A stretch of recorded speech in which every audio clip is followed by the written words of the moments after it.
from there, we had lots of really interesting algorithms. One of those algorithms kind of powers the data scouting platform that we built. With the data scientists that were coming into the market, essentially their choice was between coming into football or going to work for an investment bank. Matthew Benham's using this to kind of run the club. Yeah. So then you start to find out that it's a bit more impactful than just on the pitch. You know, is there anything else that you can think of? And he said, well, actually, there's this Russian guy. And I'm thinking, okay, here we go. He said he's based in London. His business partner owns a couple of football clubs. Are you interested to speak to him? So we ended up building this global ranking system, which keeps a track of every single team in every single league, gives them a ranking, and then we adjust every single metric in the platform by the opponent that the team's playing against. What are Man City going to say? They might, for example, say, yeah, I accept that, you know, we've got a better chance of winning the Champions League with Kevin than without. But of course, if Kevin left, we would replace him with a player of an equal, you know, of an equal level. At which point you can then move on to different questions about, well, yeah, but how much is that going to cost you? I get a message from the owners saying, saying we've made the decision. Coach is gone. You take the wheel. Hello and welcome back to the Gill podcast, and today's guest is Jeremy Steele. So Jeremy is currently the Managing Director of Analytics FC, which is a sports analytics consultancy company working with clubs from all around the world. So Jeremy's quite unique in the fact that he's got experience as a coach, a head coach, a scout, a sporting director, and obviously now in that leadership position actually running a sports analytics company. So really, really interesting. So we delve into what Jeremy gets up to with Analytics FC, some of the work they've done with teams and players. You might have heard before about the work that they did with Kevin De Bruyne around his contract with Man City. So really interesting stuff. But Jeremy also shares some great advice too, and kind of shares his wisdom of the several years that he's been involved in elite football. So really interesting conversation. So don't forget to subscribe if you haven't already done so. And if you do enjoy the video, please consider giving it a thumbs up. So one final thing before we get into the conversation, I want to give a quick shout out to the sponsor of today's video, which is the APFA, or the Association for Professional Football Analysts. So being a football analyst myself, this partnership makes perfect sense. So this is an association created by analysts for analysts, and they're doing a great job supporting people working in the industry. So there is a link down below, but more on those guys later. Let's get straight into today's video. Jeremy, welcome to the channel. How are you doing today? Good, thanks, Chris. Thanks for having me. No, really looking forward to this. So obviously in doing a bit of research on yourself, I can see that you have experience in coaching, scouting, obviously data. You've been a sporting director, and you're now in like a leadership position within an analytics company. So there's loads of things that I want to speak to you about and ask you about. So first thing I will do, like I do for every guest, Jeremy, I pass it over to you. So for those that don't know who you are you and what are you currently doing? Yeah, thanks, Chris. Yeah, quite a varied career so far. So hopefully a few areas we can touch on which could be of interest to your listeners, to your viewers. So started off as a coach originally. So worked for a number of clubs, kind of at academy level. Worked at Chelsea, at Stoke City, Portsmouth, and then kind of moved my way to becoming more of a, let's say, more of a management role. So I became academy director at Barnet. From there, kind of went back into coaching at Brentford as what they now call the B team, which is, we can speak about later. It's an interesting kind of difference between kind of running an academy and running a B team, a reserve team in that way. At the time, it was still an academy, so it was under 18s, under 23s was my role. Yeah. And then, yeah, from there took a little bit of a turn. So I moved into sports consultancy. So I worked for a company called Double Pass, a Belgian company, which had a contract with the Premier League. So basically worked at the Premier League for 3 years, basically seconded to the Premier League for 3 years. Was doing some really interesting projects there. Then carried on through that consultancy, started working directly with clubs. There were a number of kind of projects with the US soccer. So I worked with some American clubs, with the Danish Federation, so I worked with some Danish clubs. And at that point, that was where I saw that there was a bit of a gap in the market when it came to using data analytics, especially within kind of decision-making parts of clubs. So the kind of, let's say, the strategic part of clubs, the management side. I then started Analytics FC during that period as when I was consulting. I say started, it was a company already. We'll come to that a little bit later when we talk about the company. There was some really interesting young guys working still at university, doing some really fun work online, posting stuff, blogging. They had a podcast, just really interesting. And so I kind of set up a meeting with them, got chatting, and we started a company from there. My part was really to bring the kind of industry expertise, my network, and the rest of it, and then slowly kind of built my knowledge of data analytics along with them. I'm not a data scientist, so I can't say I've got any technical skills on that side, but certainly understand the industry and how it's grown. And we've taken the company from strength to strength, really. So now there's a really strong data analytics firm with lots of different products and services that we can talk about later on, which could interest again your viewers and listeners who probably have seen some of that work with the work that we did with Kevin De Bruyne and things like that. So yeah, be interesting to touch a little bit further on that. But yeah, that's my journey so far. A bit of a weird one, and then kind of in between that, so in between that consultancy role and setting up Analytics FC, I had the chance to move into a sporting director role. So I'd already done some work at West Ham as a scout, and then moved into a sporting director role for a multi-club group. So as the company was still kind of growing at that point, it wasn't as big as it is now. So I had that kind of space and time to go and move into that type of role. So yeah, coaching, scouting, sporting director, analytics, running a company. It's been an interesting few years for sure. Yeah, definitely. So yeah, we're definitely going to dive into a few of them different roles and things that you mentioned there, Jeremy. So because I think what is interesting, and I know it's not unique, but you don't normally see, because obviously the start of your kind of career on your, as you've explained there on your profile, you are a coach, and going from a coach to then heavy on data, it's not something you typically see. It's kind of separate roles. So it is interesting that you've gone from the coach to where you are now. So you mentioned some of them coaching positions then. So what we'll do is we'll just kind of skip. Were they academy coaches then, Jeremy, when you were at Wimbledon, Chelsea, Portsmouth? Were they with the academy? Yeah, so Wimbledon was the starting point. They were the ones that gave me my first chance. A guy called James Thorne, who was running at the time the community side of the club. So essentially went in and started coaching right at the bottom of the ladder, coaching in schools, doing Saturday clubs, doing all this kind of stuff, birthday parties, the whole shebang.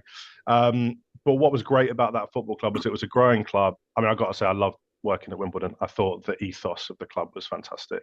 Fan-owned club. It was a perfect start for me. It was like everyone basically thinking the same as me about the game. I'm a bit of a purist when it comes to football as a thing.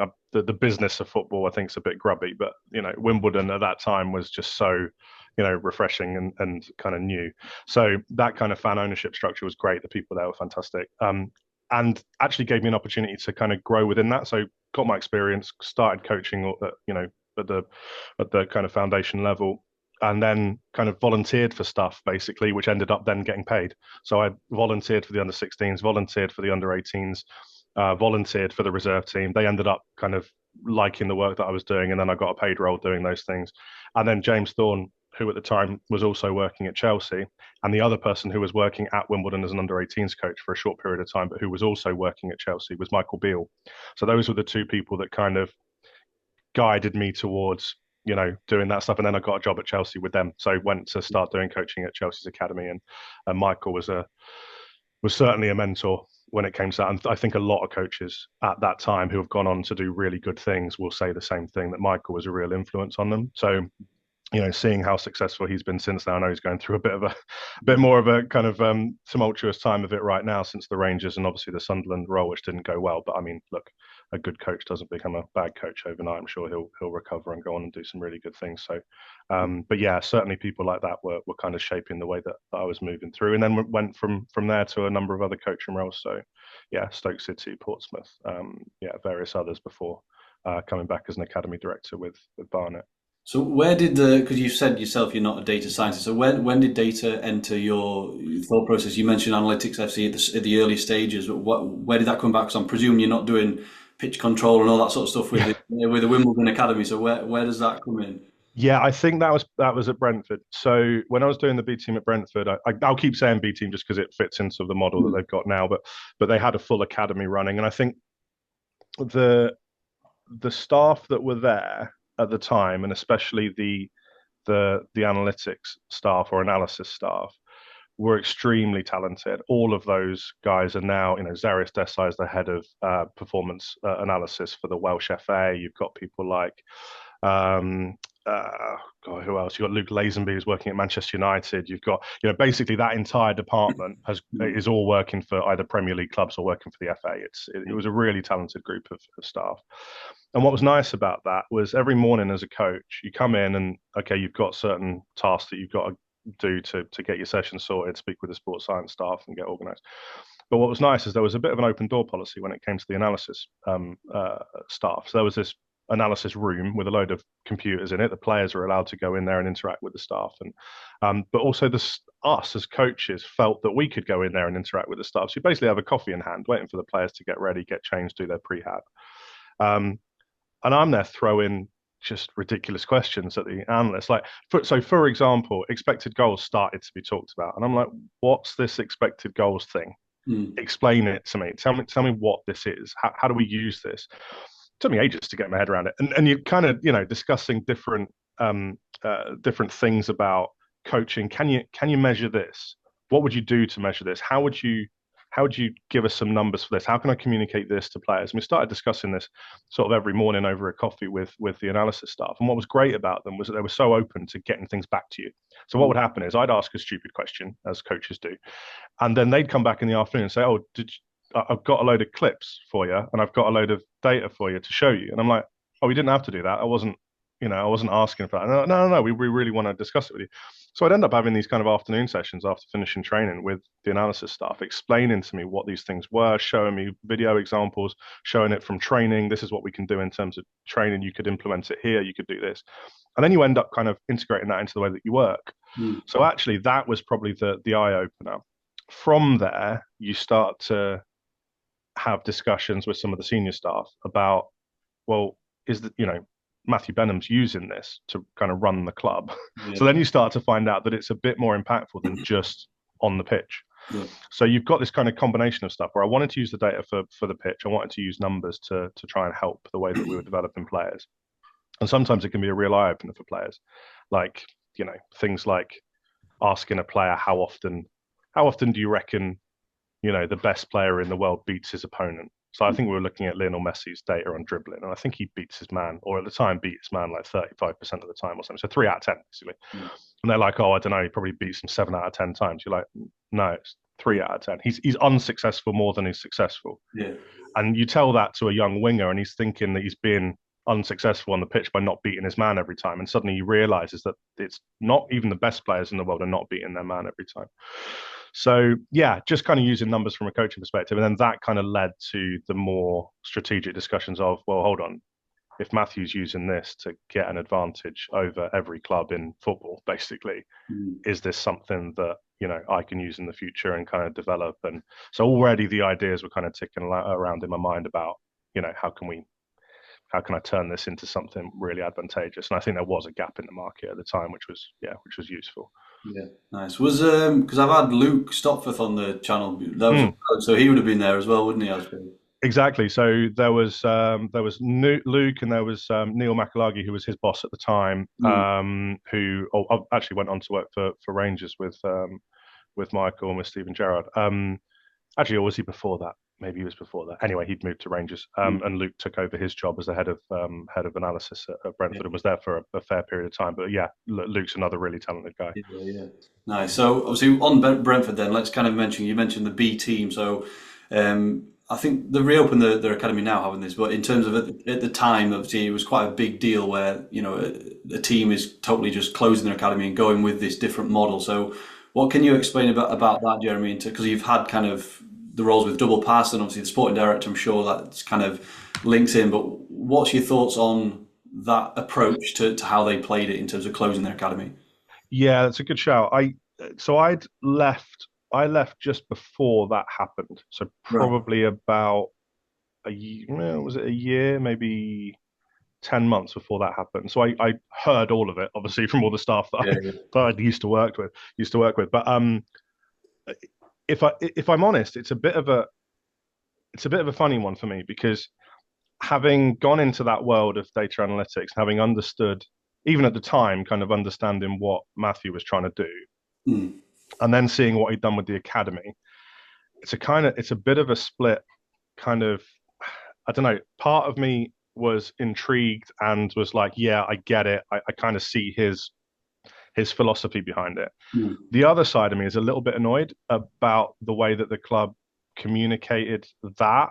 Mm. So let me explain that. So the even when I was still working at the club, there was talk of how Matthew was kind of seeing things. So I'll give you an example of that. So let's say you've got the under 21s. The under 21s or under 23s are playing a game, and you've got a group of very, very talented players who were challenging for the national title. Yeah. Um, and out of that group, you've got players who have gone on to have a really good career. So you've got players like, for example, Alfie Mawson, right? Mm. So Alfie was having some opportunities training with the first team, not many, if I'm honest. He was in there doing a little bit. Then basically they weren't having him basically. Mm. First team staff weren't having him at the time. He then says, well, okay, I need a loan then. And so we start to try and find him a loan. We get him a loan to Welling. I think at the time was his first loan. A few other loans, kind of non-league. Does really well. Comes back. We get him a loan to a higher league. He ends up getting a loan to Wycombe, Mm. and in League Two, and was Player of the Season. I think either for Wycombe or I think he might have even been League Two Player of the Season. Mm. And the club let him go. This is Mm. a guy that ends up playing in the Premier League, getting sold twice for more than 15 million or whatever he was sold for, and he ends up getting. I don't think he ever got capped for England, but he was definitely selected for the first team squad. So you're talking about a really talented player. Yeah. Now, the way that Matthew would see that was at the time in the academy, he didn't have any data for his players Yeah. inside his own academy. He didn't have the same type of data as he would do for players in Scandinavia. So you've got this group of young players playing in Scandinavia who are getting first team minutes in, say, the Danish Superliga, who then get selected for matches in the Europa League, right? Matthew can then look at this data. So his betting company can look at that data and go, this is a young player playing Europa League level, playing, with the algorithms that he had at the time, which obviously we now utilize at Analytics FC. And you can say, I've got a great young player here. And I can be very predictive about his future performance. I can really back that. I can back the decision to sign that 18-year-old. But he didn't have the same data for players in his own academy. So he's having to trust his academy staff. And I think what had happened is and it was a little bit of a strategic mistake by the academy director at the time, who, by the way, again, was a very good member of staff. So I'm not saying that he made an error in terms of running the academy. He was a very talented academy director. And I learned a lot from him, I have to say. We didn't see eye to eye on everything, but he was good. He had a lot of really cool ideas. And so you've got this kind of focus on younger age groups, and that's what he did. He really focused on the under 12s, under 13s. I mean, the under 13s were like battering Arsenal 5-0 and beating Chelsea 3-0. The problem was that when it came to the older age groups, they weren't quite breaking into the first team, or there wasn't enough talent there breaking into the first team. So I think Matthew saw that and thought, well, I'm not seeing enough progression from the players right now or within the last 2 or 3 years, even though I think the club knew that there was a whole group of young players that were coming through. Yeah. And I think he cut too early. And I think that's probably been proved, if I'm honest, because almost immediately when the B team started, the first player to break into the first team and then get sold for massive money was Chris Mepham, who was a player that was recruited in the academy at under 16s, under 17s. So it was one of those where you kind of think, well, yeah, I get the idea. Let's cut the academy. That saves us 2-3 million a year in costs, and I can then take that 2 or 3 million and go and buy some young Scandinavian players or buy a couple of players from different leagues where I know the data's there. Stick them into a B team environment, play some fixtures, get them ready, get them into the first team. Kind of sounds good. But actually, what the club ended up doing was cutting loose a whole bunch of young talent. And players like Tariq Mitchell, for example, at Crystal Palace. I mean, he was in the under 14s. There'll be no compensation for Tariq. The academy would have been cut. He'd have found himself another club, gone to Palace, and ended up being a regular Premier League player. So even off that one player, probably it was a bad decision. So yeah, it's one of those where I'm a bit torn between thinking, what a great idea, I get it, but Brentford are in London, great catchment area. The idea, and this is what I meant about the communication side, was the club kind of said, well, it's such a tough environment, such a tough catchment area. Players were being taken from under us. They weren't. They Right. weren't. The Yeah. the the the academy was very well run. Players didn't want to leave. There Mm. weren't players being signed for a pittance. That didn't happen. There weren't players being nicked left, right, and centre. The catchment area was fantastic. The recruitment staff were brilliant. In fact, two of the main recruiters both now work at Arsenal. So Miguel Rios and yeah, so you've got a really talented recruitment staff who are bringing very, very good players, and we were retaining them. So I didn't like the way that it was done, but I kind of understood it in the philosophical way with the way that Matthew's mind worked. But as you say, the Premier League are going to kind of force them to reopen it anyway, so they're going to be back to square one, recruiting a whole academy again and setting it up from scratch. So Definitely, yeah. It's interesting, and obviously the whole kind of story around Ben, because this is going back, but 10 years or so ago, I was at Brighton, and that's a similar thing with kind of Tony Bloom and kind of his background as well. So it's interesting. It's interesting to hear your perspective on that kind of closing of the academy. Okay, so I hope you're enjoying the conversation so far, but I have a quick interruption just to tell you a little bit more about the sponsor of today's video, the APFA, or the Association of Professional Football Analysts. As I mentioned, this is an organisation created by analysts for analysts, and they're doing a great job in supporting people working within the industry. So if you are a football analyst, you are probably already aware of the APFA, which is great, and that probably has a lot to do with their incredible jobs board. So if there is a football club or a team or organisation from anywhere around the world that is looking to hire for a football analyst, the chances are those jobs will be listed on the APFA jobs board. So it's really interesting to see the diversity of the jobs, actually, because I've seen a lot more niche roles over the last few months. So there's loads of different roles that are available now within football analysis. So if you are looking for your next position, or maybe your first position, you should definitely check out the jobs board that is on the APFA website. So another good thing about the APFA is their educational content. So as I mentioned, the whole community is built by analysts. So the courses that they are able to deliver are very specific to the roles and responsibilities that you'll face as a football analyst. So for example, they have a post-match analysis course, they've got an individual player analysis course, and they've also got an opposition analysis course. So three great ones there, but having spoken to the guys at the APFA recently, I know they are working on some more really good ones actually, so definitely check those out if you're looking to enhance your knowledge and become more employable in the world of football analysis. So because they are a sponsor, they've kindly allowed a 10% discount for any viewers of my channel. So there is a link down below the video in the description. So you can click that link to go direct to their website. You can check out the jobs board, see if there's anything on there for you. And then the courses, as I mentioned, you do get 10% off if you use code GILL10. So that's GILL 10. GILL 10 to get 10% off any course that is listed on the APFA website. So thanks again to the APFA for sponsoring this video. Let's get back to the conversation.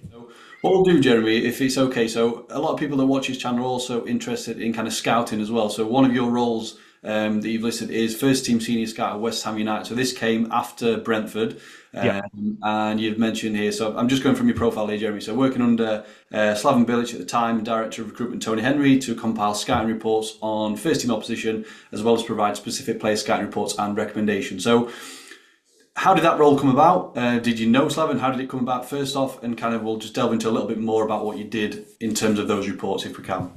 yeah, sure. I wasn't actually at West Ham that long, but it was a good one for me. It was a good eye opener. I was recommended for the role by Rory Campbell. Rory used to be Rory's the son of the ex-Labour spin doctor, Alistair Campbell. Is a very good poker player, professional poker player, in fact. And we kind of saw eye to eye when it came to the use of data. It was something which was, obviously quite a big thing for him, and he was getting into football data. He knew Matthew Benham quite well, funnily enough, and had introduced West Ham to these kind of data models.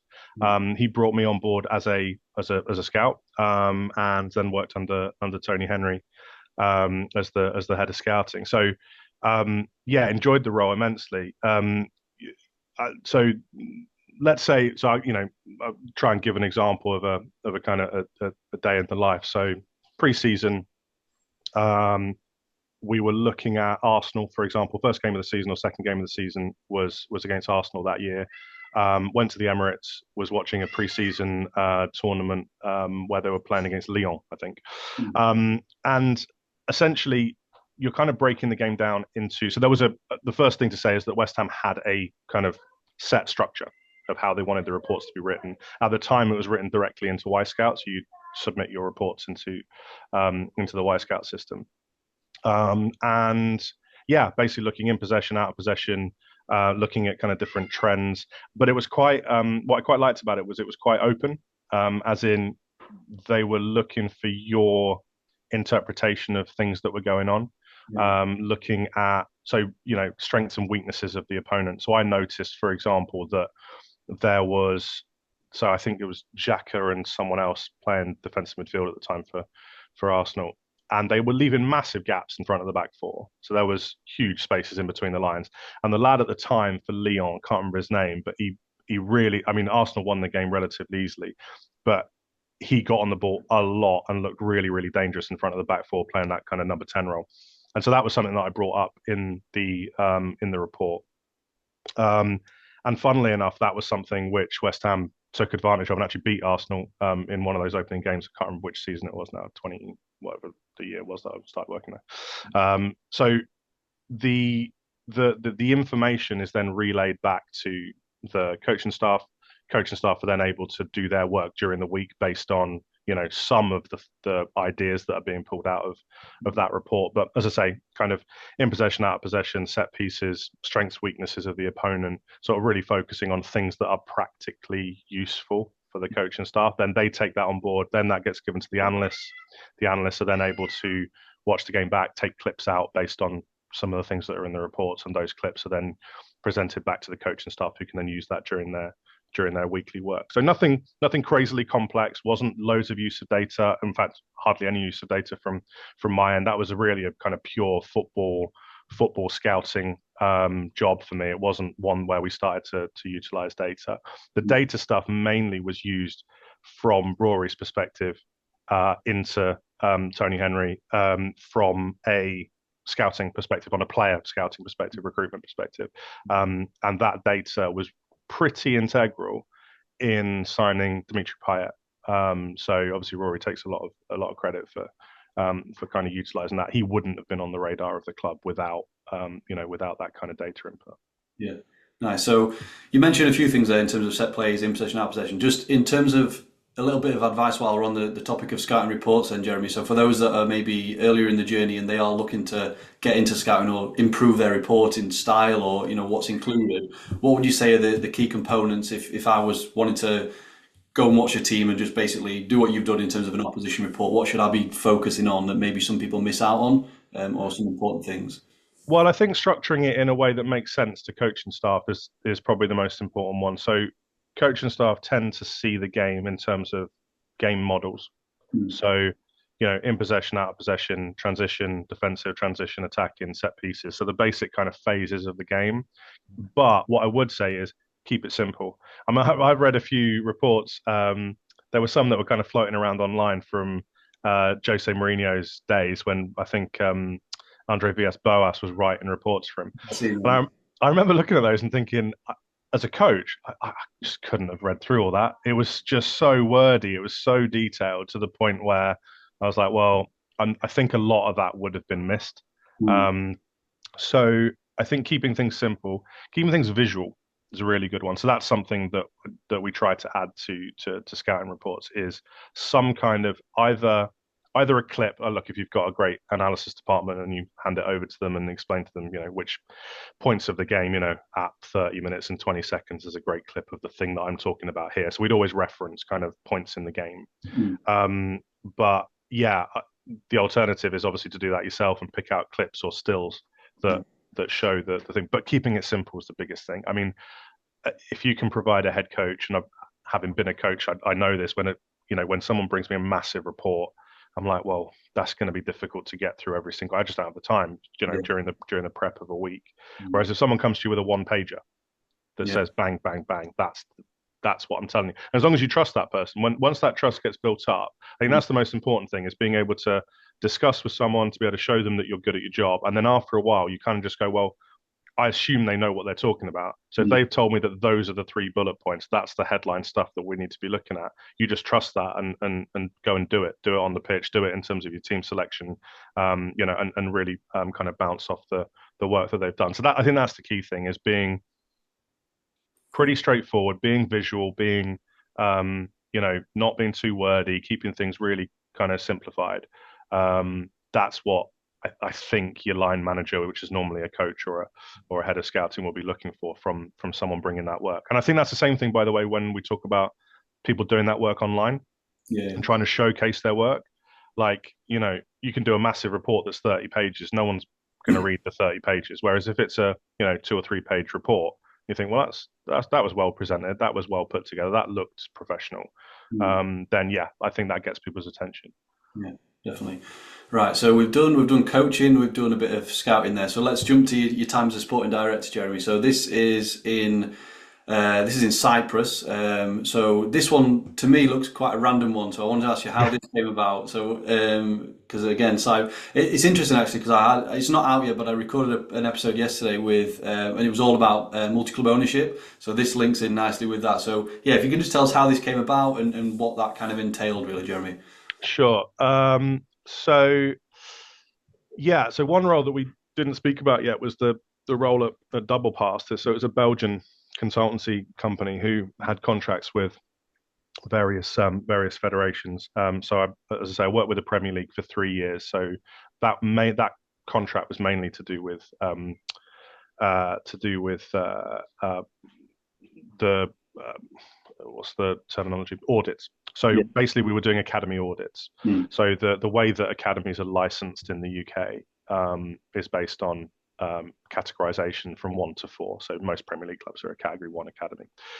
So most of your listeners will probably know this stuff. But so you've got Category 1 academies, Category 2, Category 3. The way that they get that categorization is that some specialists will come into the club and look at the operations of the academy, Mm. speak with the coaching staff, the academy director. They'll speak with the CEO. They'll speak with the head coach. They'll speak with the sporting director and find out what's the vision of the club, how are they using the academy, why is it important to the club, and then look at the operations of the academy itself. So that was my role for about 3 years, seconded at the Premier League to do that. Then after that, working kind of directly with clubs at first team level and academy level. So that was kind of my role. And as one of those clubs, I audited Leeds United's academy, which was very well run at the time by a guy called Adam Underwood, who I believe has been promoted into the first team structure now. I think he's head of operations, football operations, or something of that type. Very, very professional guy. So the academy was great. Then met the first time round. The club was still under the ownership, I believe, of the crazy Italian guy. I can't remember his name now. Oh yeah, I can't remember Uh, either, but there I know. was there was all sorts of stuff going on. The CEO at the time was a guy called Ben Mansford, who went on to become the CEO at Blackpool. So he was doing a good job under difficult circumstances, let's say.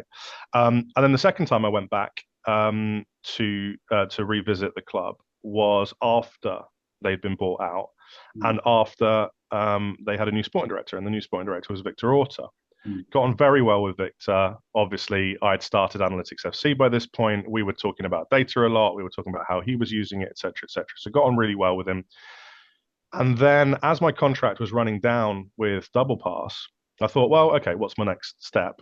Mm. And I thought, well, I'll give Victor a call. So drove up to Leeds, had a chat with him, and he said, well, if you are looking for a next step, we'd have loved to have taken you here. And I was thinking about giving you a call, but we've just missed out on promotion. So it was the year that they just missed out, I think, in the playoffs. And he said, we just don't have the budget for it. We're going to have to cut back with FFP and all the rest of it, and so it's going to be a bit of a struggle. They were thinking about going multi-club at the time, which was interesting. So he was like, I'm going to need support for that, but we can't talk about that until we get promoted to the Premier League. Mm. So I was like, okay, fair enough. So there's no jobs here. What is there anything else you can think of? And he said, well, actually, there's this Russian guy.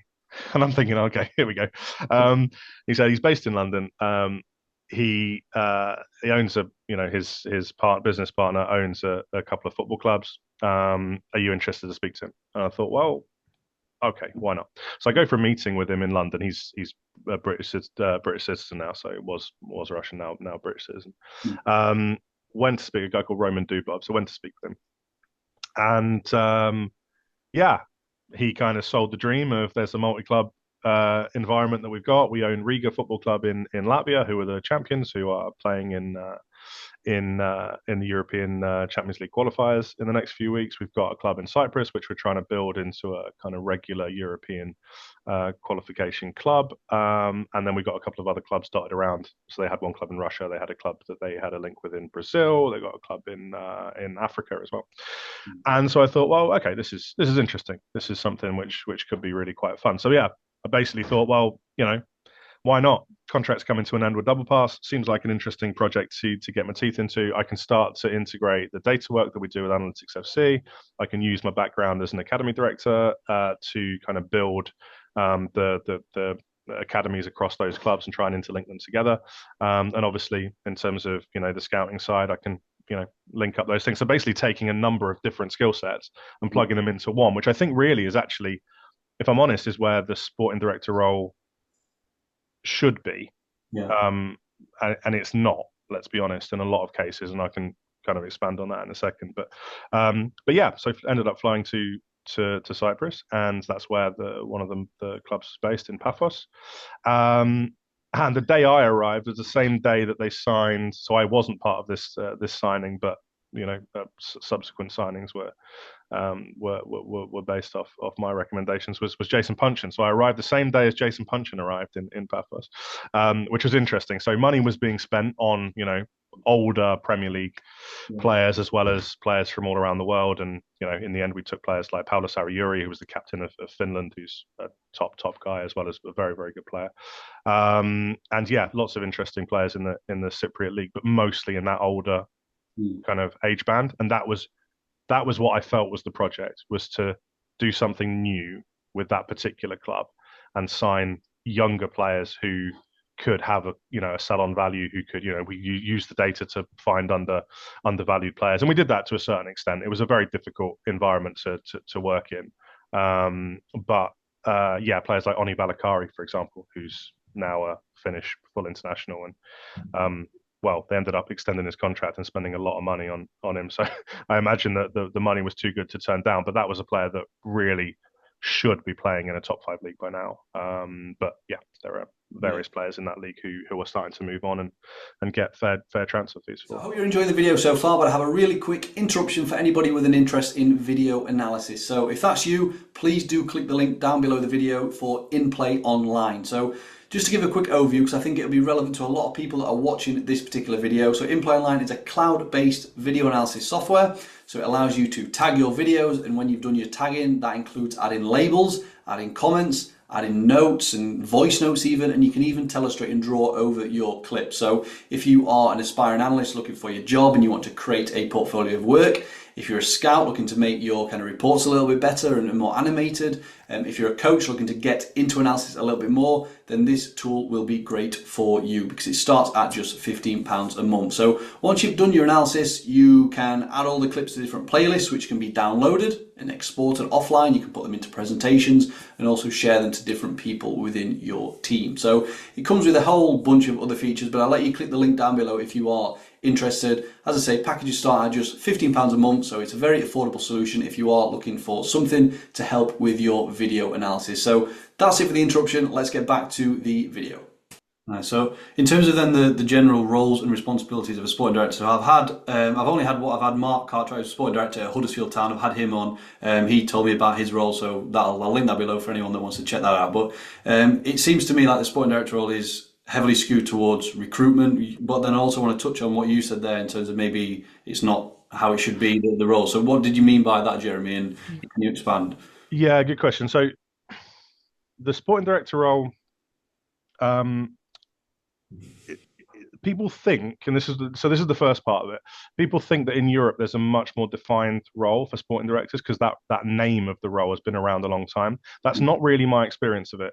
My experience of outside, let's say outside of the big 5 leagues, let's put them to one side. Outside of those leagues, the role of sporting director is essentially head of recruitment. It's just termed sporting director, so it is completely skewed toward recruitment. Mm. There, because of the infrastructure of those clubs, there aren't massive departments like there are in the Premier League. So let's take a Premier League club, for example. You're going to have an academy which is going to have minimum 50, 60 members of staff. Mm. You're going to have a sports science department with at least 10, 15 at first team level, 10, 15 at academy level. You're going to have medical departments. You're going to have analysis departments. You're going to have player welfare departments, player care departments. So, education departments. There's a whole structure that a sporting director needs to be able to oversee. And I'll come back to that in a second. In the rest of Europe, that isn't quite as advanced. So you're going to have very small scouting departments. You're going to have, an academy which is not structured in that way, mainly focused around the under-19 team or under-21 team, depending on the country. So there isn't that much to manage outside of the first team environment. So mostly the sporting directors are first team based, and mainly on the recruitment side and the scouting side, and they live and die by that. What's been interesting, I think, is looking at the countries like Germany and England, where there are large departments, and there does need to be a different type of skill set to bring all of those things together, kind of under one banner. And I think a lot of the staff that have taken those roles who have been very, very successful have actually not been in the recruitment environment. So I'm not saying heads of recruitment that go on to be sporting directors can't be successful. They can, of course. But I think it's been really interesting that, let's take, for example, what's a good example? Just trying to run through some. John Rudkin at Leicester. So an academy director, who in his role as academy director will have managed those strands. He'll have managed players, player development. He'll have managed the coaching staff, basically. He'll have managed the medical team, the sports science team, the analysis team. He'll have done that, and then basically stepping up to the first team, ends up doing the same thing. So now he's kind of learned that role as an academy director, and people like Stuart Webber come from a similar background. So those kind of that background as an academy director kind of sets you up nicely to be able to run those multiple departments. Interestingly, the staff that are probably the next layer down, who are kind of more adept at doing that, will probably be staff from analytics and analysis, because they'd have come from a kind of an education background, come from a background of kind of trying to learn the management side of things, and utilizing data to do that across various departments. So they'll have already worked kind of multidisciplinary, and also probably heads of performance, so sports scientists that have ended up leading the medical and the sports science department, kind of adding a couple of extra strands to that, like analysis or scouting, probably isn't that much of a leap. Whereas I think coming from a coaching background into that is a little bit more difficult, depending on how you managed your staff beforehand. But if you're a kind of pure coach or a pure scout, kind of managing across other departments is probably a little bit of a shock. But yeah, not necessarily. It all depends on the candidate, obviously. But yeah. Do you feel like there may be more? Because I think, was it Barnsley recently hired their sporting director? He's from, I don't know if you know him, but he comes from a data background. So do you think that will be something that you might see more of, clubs going down that route of hiring data personnel for those types of roles? Yeah, I know Mladen Suma as well, and I think it's a really good choice by Barnsley to begin with. I think he's obviously experienced quite a lot of different environments. He was at Huddersfield and then Leicester and then 777 with the multi-club kind of environment. I do actually. I think tapping into that those kind of analytics staff, I think that will be something that happens more often. I think it will be something that will grow. But I think you get a kind of pros and cons of everyone. Everyone comes from a different background, right? There's not many people that have worked across multiple areas. I think probably I'm one of the very few that's done coaching, that's done analysis, that's done sports science stuff, that's done that's been across that. And obviously working for Double Pass, I got to see a lot of those departments in one, that kind of strategic overview. But there aren't that many kind of people that have worked across multiple departments. You kind of specialize either as a coach or a scout or an analyst. So I think there's always a kind of going to be a focus of that person upon certain areas. So someone that's been a head of scouting that becomes a sporting director is obviously going to lean on their own experience and skill set to, to maximize the scouting department, and might well appoint someone as an assistant. I need some experience, as an assistant sporting director, someone who specializes in sports science and medicine, for example, because that's not my specialty. So I think you're always going to get that, but yeah, I think the more diverse you can be in terms of appointments, and I think that's what's going to end up happening. You're going to end up getting probably more diverse in terms of the departments that those people have worked in, but also, and I think this is a really interesting one, more diverse in terms of where those candidates come from outside of football. I think you're going to find a lot of sporting directors coming into those roles who are either from a business environment or from a different sport. So yes, for me, very, it's a really interesting role which hasn't quite been defined yet, and different clubs kind of see it in a different way. But I don't think necessarily we have to be too kind of constrained by, oh, in Europe they do this or whatever, because I haven't actually seen, okay, the German model is very good and some of the French clubs are doing some interesting things, but I think a lot of the clubs that people refer to, often I'm thinking actually that role at that club is a pure scouting role. It wouldn't fit, that person wouldn't necessarily fit in the Premier League, because they're going to be asked to do so much more than they're used to doing. Yeah. Okay, so if you've made it this far into the video, you must be enjoying the content. Either that or you have simply fallen asleep. So whichever one of them it is, you probably won't mind me asking you for a quick favour. So as you know, I'm always looking to grow the channel. So the bigger the channel gets, the more people we can reach and impact, but also the bigger and better guests we can invite onto the channel to have these types of chats. So with that in mind, if you haven't already done so, I would very much appreciate it if you did hit the subscribe button down below the video. The stats are showing around 25% of viewers are subscribed. So there's a big chunk of you that are watching the videos, but you haven't yet hit the subscribe button, but I will let you off because you can do it right now. It's free and it literally takes 1 second. So if you go down, click the subscribe button, it would mean a lot to the channel and help the channel to grow. So that's all for now. Let's get back to the video. Nice. Well, let's get to Analytics FC then, Jeremy. So what I'll do is basically, if you want to give a quick overview of what it actually is, because you touched on it right at the start in terms of how it came about. So what is Analytics FC? What are you doing there? And if you can just expand a little bit on how that became a thing. Yeah, sure. So um, the company originally was, as I mentioned before, was a group of really talented young analysts who were blogging. They had a podcast. Had managed to get Damien Comolli on the podcast somehow. I'm not sure how that happened. And I'd listened to it and thought, oh, these guys are great. They're putting out some really good content. And I'd like to figure out what their plan is. So basically invited them to a meeting and said, look, I work in football, been working with lots of clubs, been working around the world. If we turn this into a consultancy company, would you be interested to use the stuff that you're doing now? And they were like, I spoke to them kind of, a year or two later and said, oh, what did you think of that meeting? And they were like, well, we didn't really know what to think about you. You're like offering us, this dream idea and working in football and whatever. And we're like, well, sod it. Might as well see what happens, see if this guy can deliver. And the guys who are working there is a really great group. So all of them now are in the football industry. So you've got Tom Warville, who I'm sure some of your listeners and viewers will know. Worked at Red Bull as their head of data analytics. Worked at the Athletic as the lead data journalist. You got Bobby Gardner, who's now the director of data analytics at AC Milan, who took Ben Torvney with him, who was also one of the initial Analytics FC guys, and then Sam Gregory, who's the head of data analytics at Inter Miami. So all gone on to do some great stuff and working in really great clubs and great environments. So it was obvious that they had that talent. But I think what's really interesting about that group is that because it was a new industry, they immediately went into jobs which were, if you compare it to how I went into football as a coach. So my first job at FC Wimbledon, I think the salary was like 12 grand or something, like, not enough to live basically.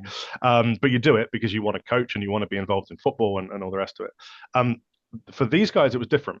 So for people with a skill set of data, you're not being compared against. So I'm being compared as a coach, against the thousands of sports science graduates who are coming out of university, and therefore my salary level is going to be low because, well, there are 100 other people that can do what you do. You're not qualified enough or skilled enough yet to demand a higher salary. With the data scientists that were coming into the market, essentially their choice was between coming into football or going to work for an investment bank or going to work for whoever, and they're going to be offered 50 grand minimum as a starting salary, 60 grand, 70 grand, 100 grand, whatever, a bank, or a hedge fund or whatever. Whereas in football, they're going to get offered less, but still way more as an entry level kind of position. So I think that was the first thing that I noticed, which was quite interesting about the kind of football market when it comes to kind of data science versus performance analysis. So I think that's quite an interesting thing that maybe we can touch on later when it comes to the kind of industry as such. But anyway, going back to Analytics FC, we went from that to starting to work with clubs, did some consultancy work. From there, we had lots of really interesting algorithms. One of those algorithms kind of powers the data scouting platform that we built. So we felt that it was the right time to build a software platform. So rather than work with clubs directly, helping them to scout or helping them to create shortlists or that kind of thing, which was kind of the starting point. Clubs are a bit secretive and they kind of want to do it themselves. So we were like, okay, fine, let's provide you with the software to be able to do that. So we built Transfer Lab, which is our data scouting platform. And immediately it became very popular and we picked up clients in, well, West Ham being an early adopter of it, but Leeds United, Leicester, we were working with AC Milan at the time.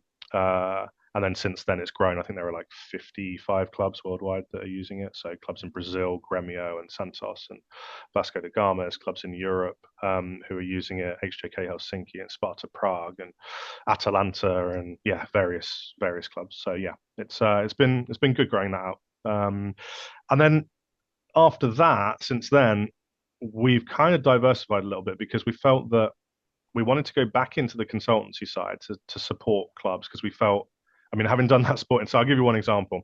When I was working as a sporting director, when you have kind of crazy ownership, which let's be honest, that was the case with this multi-club group.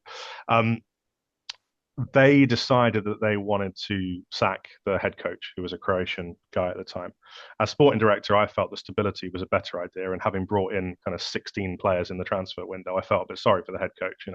These 16 players arrived kind of 1 week before the start of the season, and he's got to deal with it. And of those players, there are players that are quite interesting, characters. So Bakary Sacco, was one of them. Danny Williams from Huddersfield, obviously Jason Punchin with his background. So there's kind of big name players arriving late in a pre-season, haven't done a pre-season yet. Jason arrived earlier, so he was fine, but the other players kind of arriving late and not being fit and all the rest. Anyway, I felt quite bad for the head coach and felt that he needed a little bit of time and a bit of support. But anyway, I get a message from the owner saying saying we've made the decision. Coach is gone. You take the wheel. That was my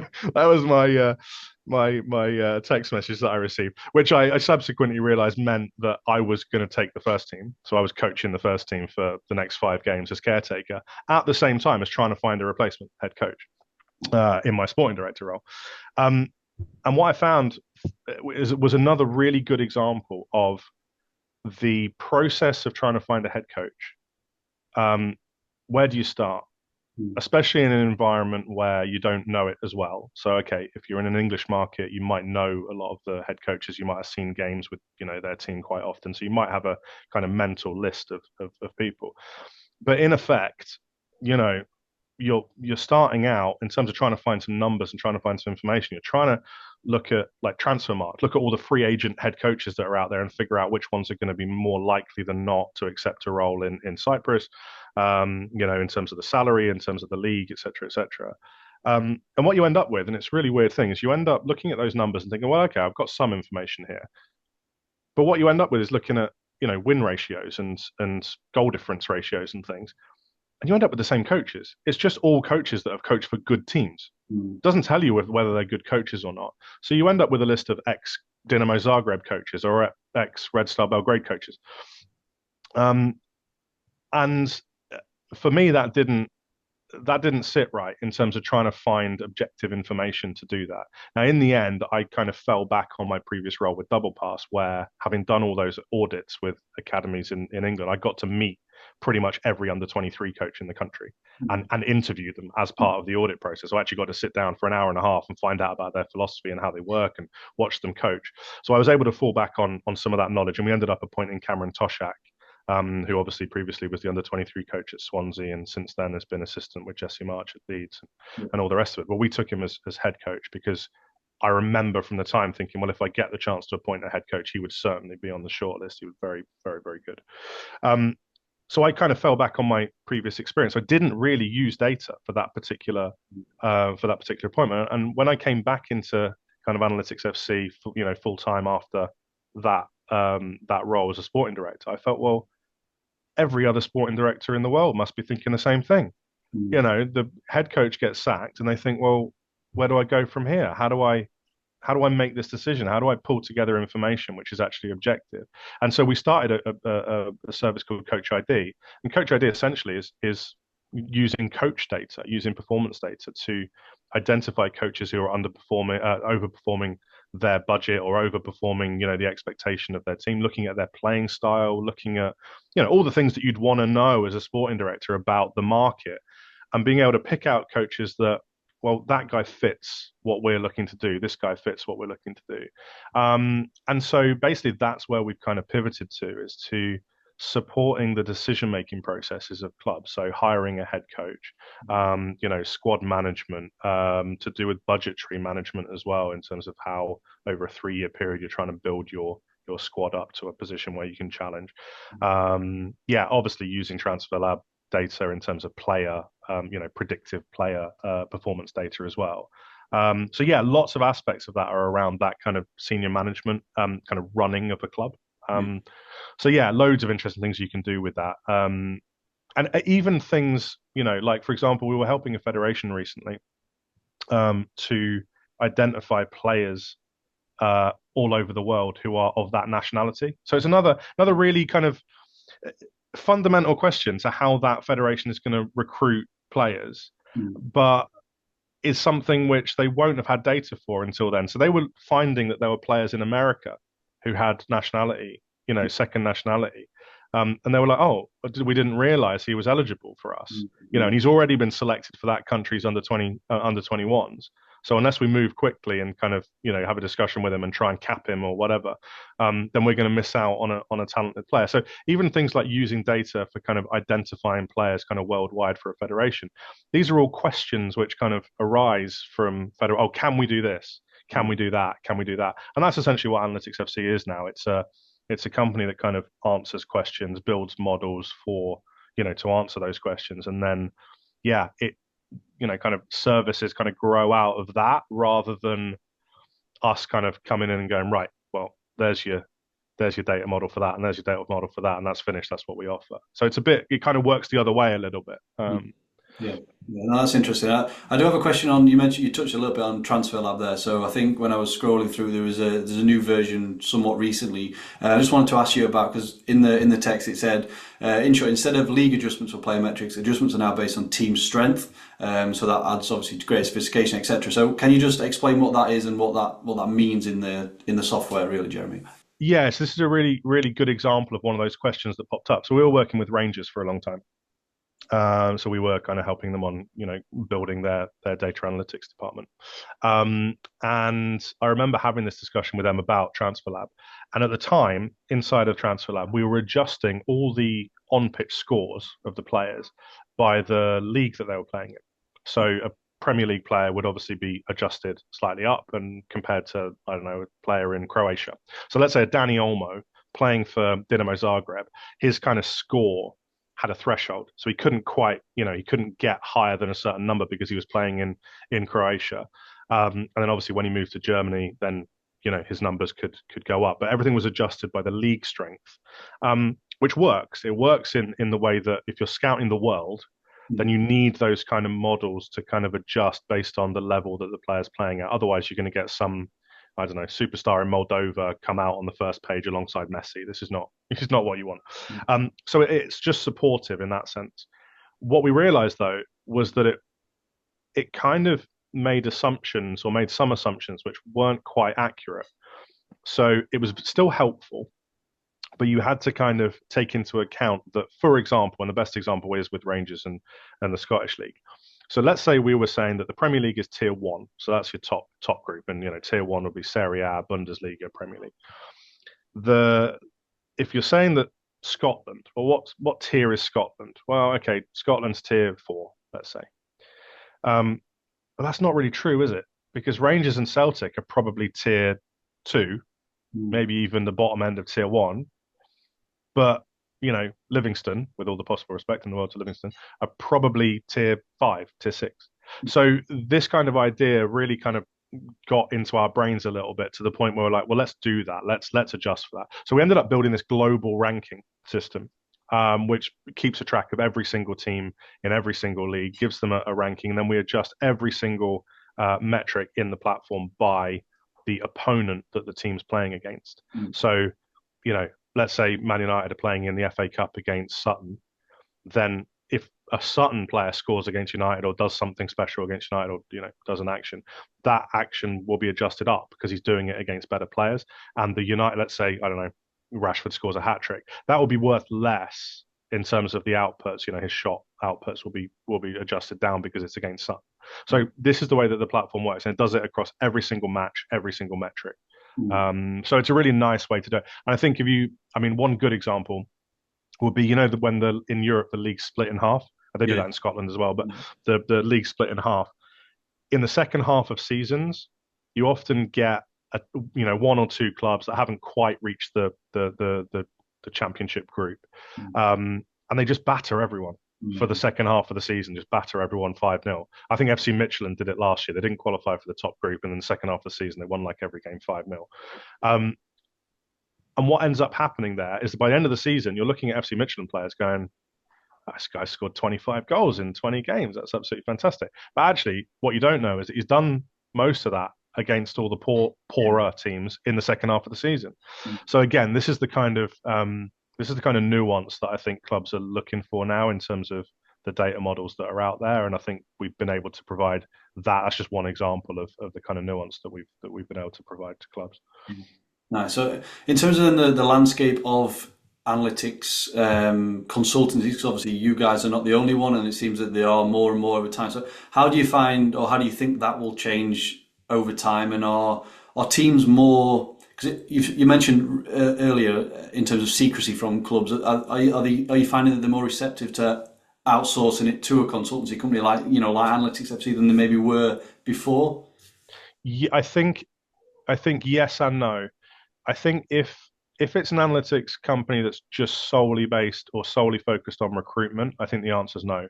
I think there's enough software platforms, enough models, enough kind of data scientists who are inside of clubs who are focused on player recruitment, player analysis. I think that's where all the focus is. Yeah. So I actually think, strangely enough, the things that clubs are much more receptive to are the things outside of that. So as I say, starting up the Coach ID service was one. So as a sporting director, I knew that was a pain point. Where do you turn to when you're about to appoint a head coach, or thinking about it? Like, you might not want to change your head coach, but you're thinking, well, he might leave at some point. How do I do the succession planning and have a good a good knowledge of the market? There are similar things for, let's say, for kind of strategic management and trying to figure out, well, what do we need to spend to stay up this year, or what do we need to spend to allow ourselves some headroom to try and challenge for Europa League over the course of the next 3 seasons. What's our long-term plan? I think there are things like that which clubs don't really have time to think about. I think that's the issue, is that clubs on a day, I've had lots and lots of calls with clubs where they say, we're going to build our own platform, and I'm like, okay, fair enough, you're going to build your own data platform, and they'll go and buy data from lots of different providers and try and build that platform. And you come back to them kind of a year later or 2 years later, how are you getting on with the platform? Oh yeah, that's not built. And the problem is that football clubs are they're too fast paced.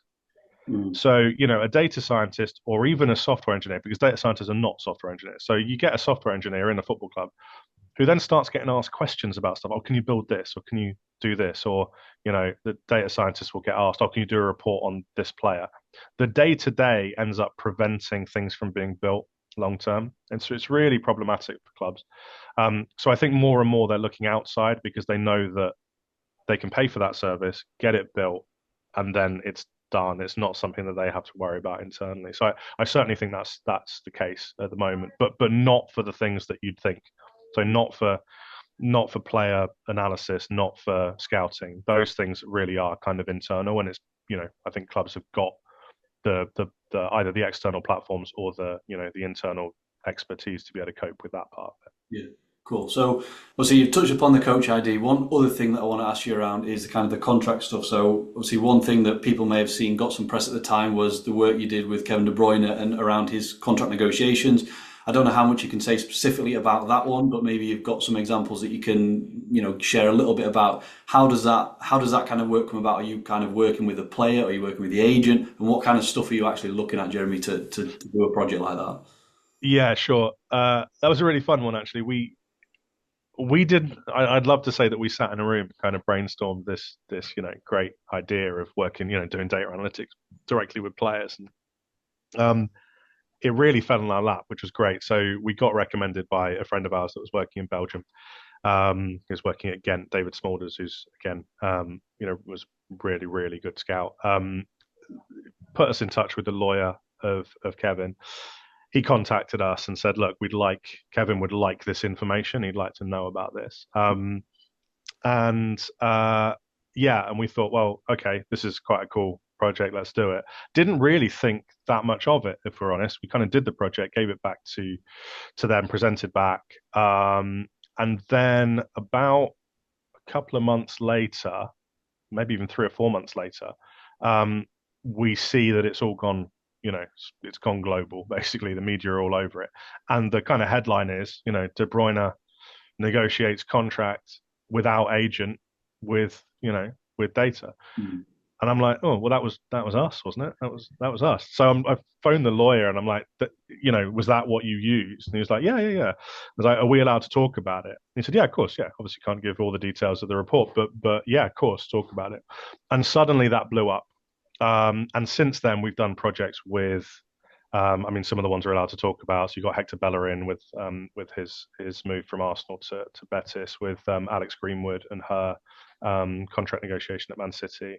We've done projects with England captains. We've done projects with Chelsea players, with Inter Milan players, with French internationals, German internationals, all sorts of stuff. So it's been, it's really kind of been clear that from a player perspective, this was needed and wanted. In Kevin's case, it was a funny one because obviously it was his lawyers that approached us, but that's because the agent was out of the picture. I say out of the picture. I think he went to prison. I'm not 100% sure about that, but I'm pretty sure that was what happened. So that was one where he needed that support kind of ASAP. Since then, we've been approached by all sorts. We get approached by players directly, which is fine. We get approached by agents themselves to support their clients. We get approached by lawyers. We get approached by the fathers of players. That's been a really interesting one. Got approached by 5 or 6, Premier League fathers who want to support their sons' development as players. And then sometimes it's marketing companies, Puma and Adidas we've worked with. So you kind of it's from lots of different angles and lots of different reasons. And I think that's the bit. So with De Bruyne, there was quite a specific kind of set of questions, which was around how do I maximize my career, basically? And we always try and start with the sporting question. So the sporting question was, who's the best team for me to go and win the Champions League? So how do I win the Champions League? Is Man City the best team for me to be with? Are there other options?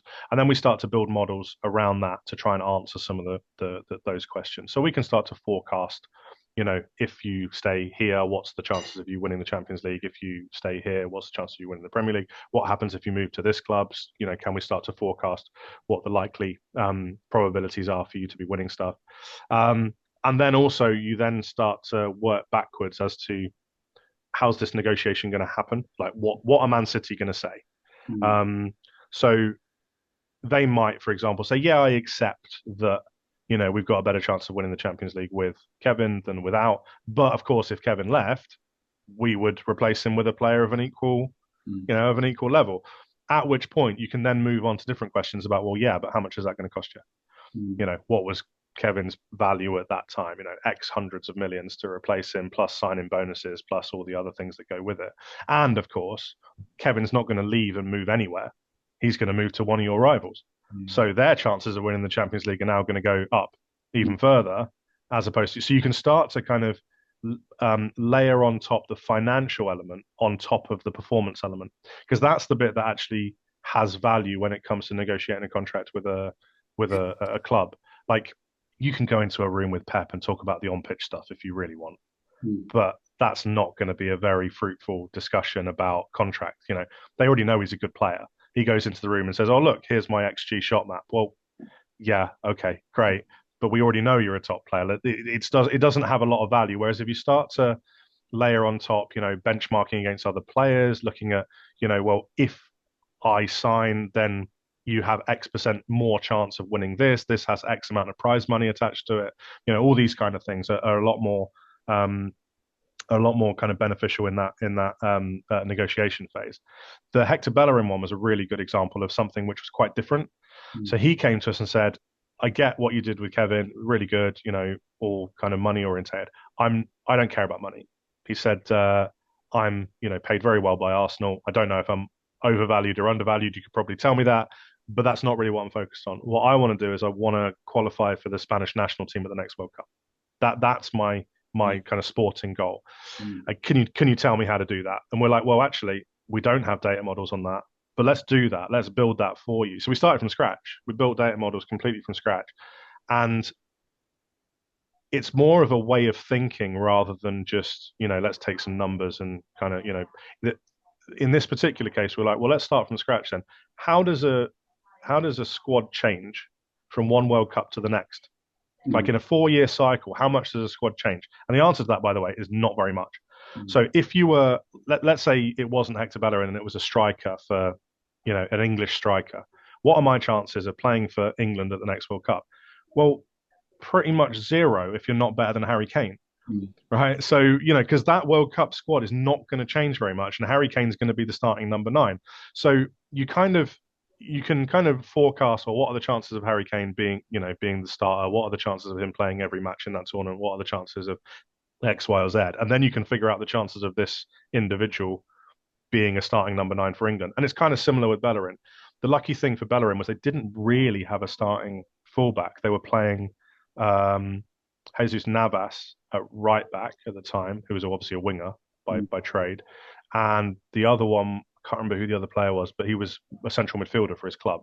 So actually that space at right back had been chopping and changing quite a lot, was quite open. And so there was actually a really strong possibility that Bellerin could force his way back in.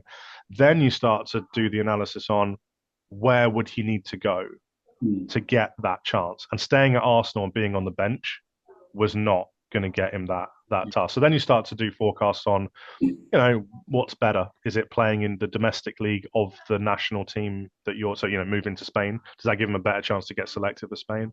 And start to look at all these kind of things. And you build that all into a model. And then you can basically say, well, in ranked order, these are the teams that will most likely get you that, will get you the chance to be selected for the national team. And then you start to go into affordability. Which of these teams can afford you in terms of a transfer fee, in terms of a loan or a percentage of your salary? Who can afford who would want to take you in terms of their starting squad? So there's a lot of stuff to think about when you're building out these models. But certainly it's back to this idea of answering questions.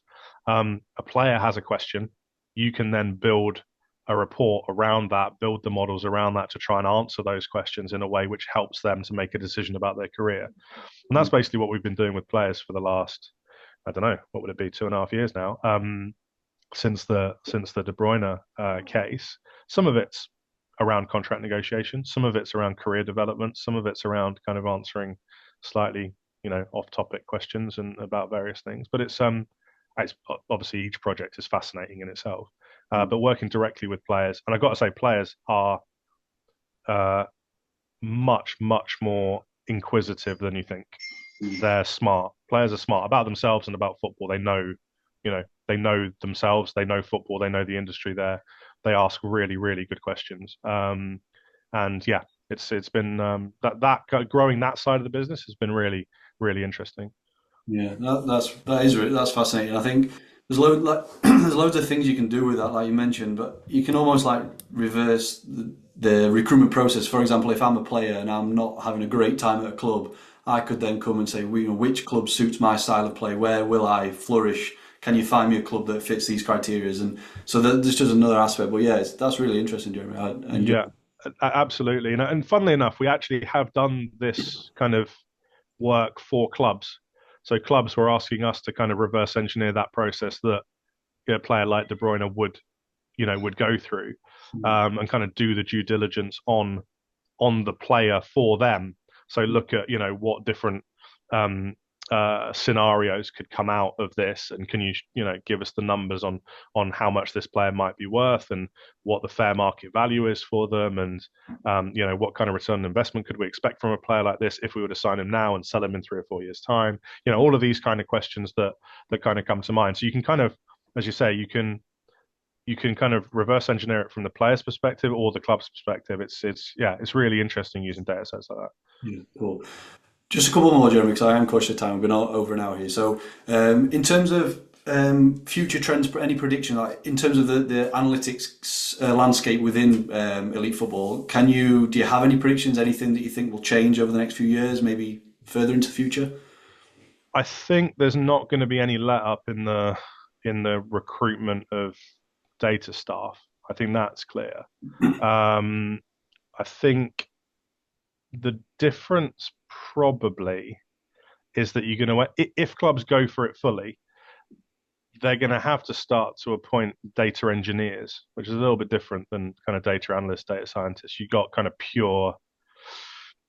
you know, pure software guys, pure kind of database guys that really don't need any knowledge of football. Yeah, yeah, Um, so I think there's that element of it to actually build the internal kind of systems for clubs if clubs want to go down that route, which they don't necessarily have to. But I see that as being something that will continue to grow. Um, but yeah, I mean, data is a funny one because you can start to apply it to different departments. I think that's the bit which is kind of missing a little bit at the moment is that the data side is almost purely focused on recruitment, player recruitment. And I yeah. think that's the bit that will start to change. I think utilizing data for different aspects of running a club and making the decisions at a club, because that's the disconnect at the moment. There are lots of clubs that say that they do data. Oh, we're great. We've got a data scientist. We do that. And there is absolutely no connection between that person that sat in a dungeon somewhere at the club, and getting that information to the people that will actually make a decision with it. Or alternatively, the people who are going to make a decision with it actually taking any notice of Mm. the information that's being given to them. And I guess that's true of any department at a club, right? I mean, sports scientists probably have had that issue in the past of, we're coming to you with this data that says this player should be rested or this player should, only do half a session today or whatever. And the coach goes, well, I'm the coach. I'm going to play him because we need 3 points. And the guy gets injured for the rest of the season. And the sports science department get blamed for, for the injury rates at a club. On the flip side, the same thing from the coach perspective. If the coach doesn't understand the data that's being given to them, they can't kind of make those decisions for themselves. And there are some coaches that are brilliant at it. They know the data, but they also know their player. So they can kind of take the information and go, yeah, you're right. There is a little bit of an injury risk here, but I've spoken to the player. The player's feeling good. I feel like we've done the right thing in terms of return to play. I reckon we can get 90 minutes out of him, or I reckon we can get 75 minutes out of him. Is everyone happy with this? And you kind of end up with that kind of collaborative approach. So yes, the data is helpful, but also, we're talking about people, right? So I think that's the bit that I think will grow is the kind of expanding of data through different departments, but hopefully it gets connected more to the way that clubs are actually run, rather than just, you know, either this is the data, we must follow it, or the data guys are over there and they're not really anything to do with us. There's a middle ground, right? Yeah, definitely. So you mentioned one thing you said there was you see, and I think a lot of people do agree, is an increase in these roles within clubs that are linked to data. So that's obviously good news for a lot of people watching these videos. They're interested in getting into sport and working. So that leads me nicely onto the APFA, though the sponsor of this video, the Association of Professional Football Analysts. We were part of a webinar late last year in terms of jobs in football. So I just want to touch a little bit about that in terms of, I think you're an advisor there, so you kind of help them out there. So a little bit on that, Jeremy, but also then just touch upon a little bit on advice for analysts, like what do you look for when you're hiring, etc. Sure.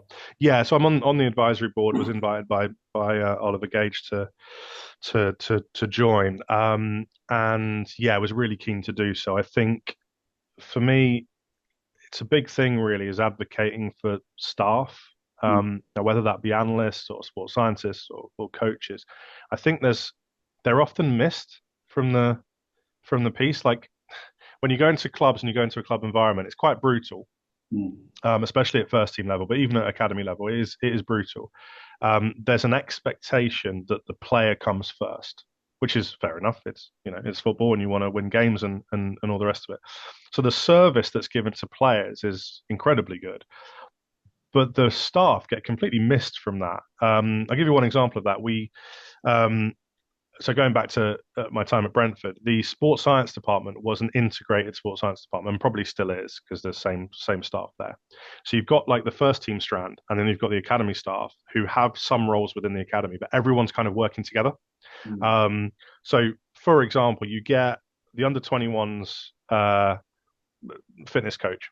He's there working with the under 21s every single day. So let's say that they're in 6 days a week with Sunday off or whatever. He's in for those 6 days.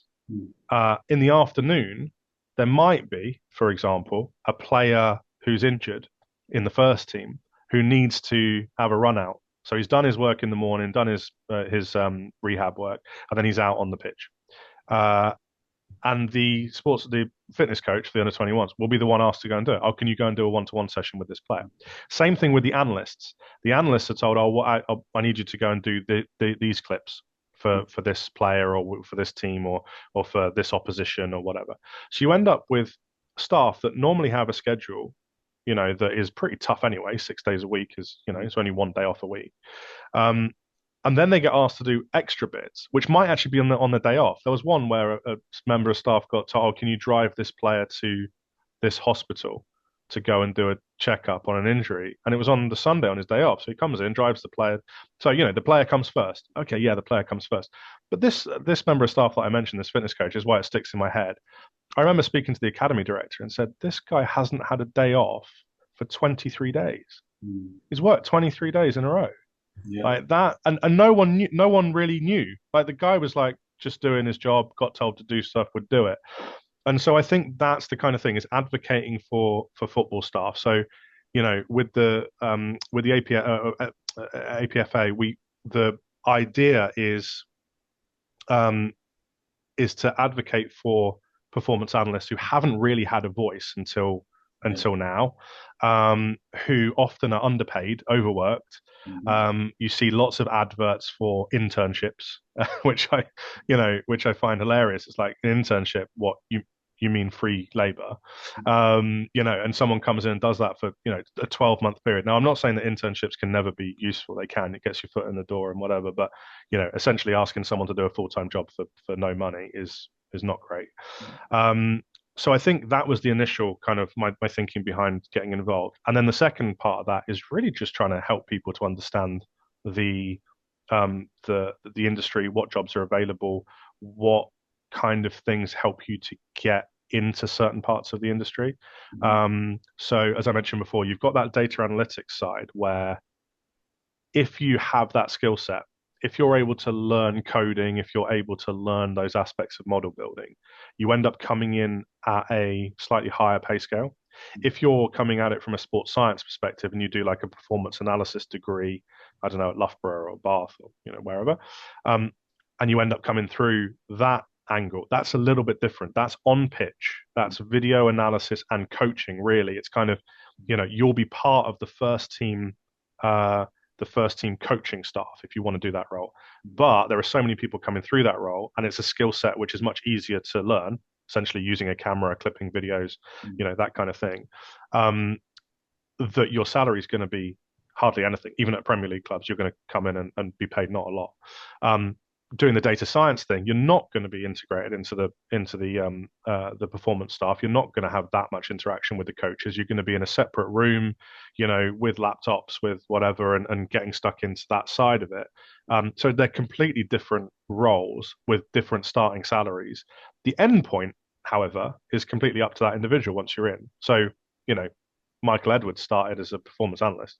He's one of the best sporting directors in the world, and sure he earned a fair few bob at Liverpool in the end. So there are, the actual direction is different. And Mladen, as you mentioned, at Barnsley now as sporting director, so he's gone through that data analytics approach. Started at Huddersfield, moved his way through, went to Leicester, then to 777, now onto Barnsley. So the routes through can be quite differing depending on the skill set that you have. But yeah, that's the idea of the association, really, is to try and support people and give them an idea of how do you get in, and then once you're in, what's valuable, what's not, what should you expect, what should you not expect. So yeah. Yeah, no, that's good. That's good. One thing I do like to ask everyone, Jeremy, I don't know if you're a big reader or not, and just ask for recommendation if you have any books or podcasts, and it doesn't have to be sports analytics. Do you have anything you want to give a shout out to that people might find useful? Yeah, I did notice that question. I didn't actually have enough time to think about it enough because the issue at the moment is that I'm doing so much stuff that I've kind of dropped off the radar when it comes to podcasts. I used to listen to a podcast or read a football book, kind of at least one, two, three a week when I was coaching, because I felt that was a really important kind of thing to do. I noticed that Ian Graham's got a book coming out on data analytics and how the Premier League was won, I think it's called, which I'm really looking forward to reading. So I will actually take some time to kind of sit and read that. But if I'm honest, can't remember the last time I listened to a podcast all the way through. Probably our own ones, but I don't want to do that. I don't want to give a shout out to our own podcast. So yeah, sorry, can't give you too much of that. That's totally fine. So what I'll do then, Jeremy, is I'll link things below. So obviously I'll link the APFA for people to check that out. I'll link Analytics FC. Is there anything else you want to give a shout out to, Jeremy, while you're on? Anything at all? No, all good. I really appreciate your time, Chris. It's it's been fun. No, definitely. We've gone on a little bit longer than usual, so I appreciate your time. So thanks very much. It was really, really interesting to hear about all the things you're doing there. So I'm sure we will catch up soon, Jeremy. Thanks, Chris.